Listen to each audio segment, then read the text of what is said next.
Oke, kali ini kita mau coba lakukan semacam investigasi sejarah. Anggap aja kita lagi lihat sekumpulan dokumen kuno yang kita kenal sebagai perjanjian baru, dan kita bakal perlakukan ini murni sebagai dokumen sejarah. Kita lihat buktinya apa aja. Nah, pertanyaannya sebenarnya simpel, tapi dalam banget. Apakah tulisan-tulisan ini beneran catatan sejarah yang bisa kita pegang? Atau jangan-jangan cuma mitos yang makin lama makin heboh? Ini pertanyaan yang udah jadi perdebatan ribuan tahun loh. Untuk bantu jawab itu, kita bakal coba telusuri argumen dan bukti-bukti yang ada di dalam buku I Don't Have Enough Faith to Be an Atheist. Tujuan kita di sini cuma satu, memaparkan argumennya secara apa adanya, biar buktinya sendiri yang bicara. Oke, yuk kita mulai. Kita akan bedah satu persatu keberatan yang paling sering muncul soal keaslian sejarah perjanjian baru. Keberatan pertama, ini soal waktu. Banyak yang bilang, bukannya kitab-kitab perjanjian baru itu ditulisnya lama banget ya setelah kejadiannya. Kalau gitu kan bisa aja ceritanya udah berubah jadi legenda.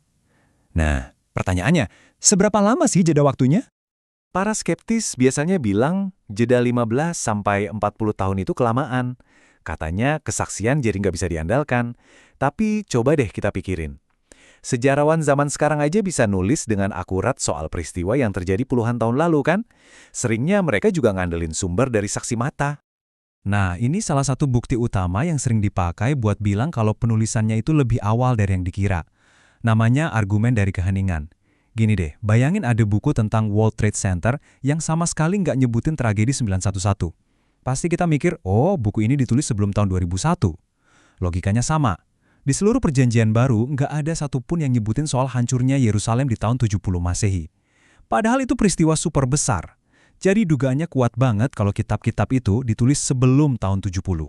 Dari petunjuk-petunjuk internal kayak tadi, sejarawan bisa nyusun semacam timeline.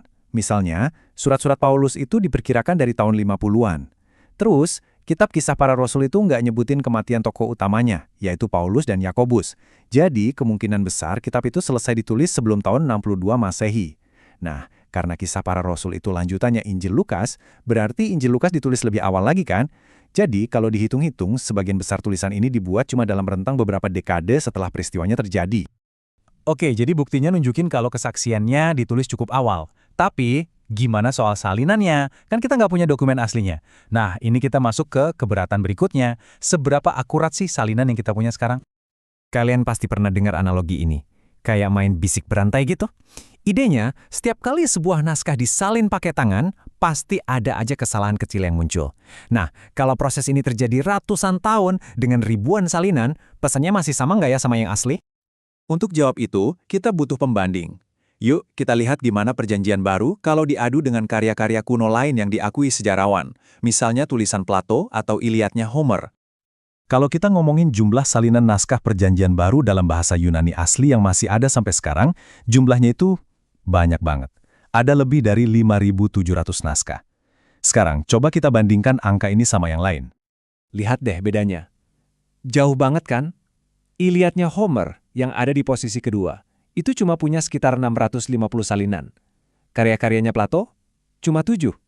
Jadi dari segi jumlah, bukti naskah untuk perjanjian baru itu jauh melampaui karya kuno manapun. Bukan cuma soal jumlah, tapi juga soal waktu. Jarak waktu antara naskah asli dan salinan paling awal yang kita punya untuk perjanjian baru itu cuma sekitar 25 tahun. Bandingin sama 500 tahun untuk Homer atau bahkan lebih dari 1.000 tahun untuk karya-karya lain. Jeda waktu yang lebih pendek ini artinya kesempatan untuk kesalahan besar nyusup itu jadi jauh lebih kecil. Jadi, punya ribuan naskah itu justru sebuah keuntungan besar. Para ahli, namanya kritikus tekstual, bisa bandingin ribuan salinan ini satu sama lain. Kalau mereka nemu ada perbedaan, biasanya sih cuma salah ketik atau urutan kata yang kebalik, mereka bisa saling cek silang untuk merekonstruksi teks aslinya. Dan tingkat akurasinya luar biasa, diperkirakan sampai 99,5%. Oke, jadi dokumennya ditulis lebih awal, disalin dengan sangat akurat. Tapi, ada satu keberatan lagi yang penting banget, soal bias penulisnya. Apa kita bisa percaya sama sumbernya? Ini argumen yang logis banget. Para penulis perjanjian baru kan orang-orang yang percaya. Ya jelas aja mereka bakal nulis laporan yang positif kan? Apa itu nggak bikin kesaksian mereka jadi nggak bisa dipercaya dari awal? Nah, buku ini coba membalik pertanyaannya. Daripada cuma fokus ke bias mereka, gimana kalau kita lihat motivasinya? Apa sih untungnya buat mereka nyebarin cerita ini? Apalagi kalau ternyata itu bohong. Kenyataannya, kehidupan para penulis ini nggak jadi kaya atau berkuasa. Justru sebaliknya.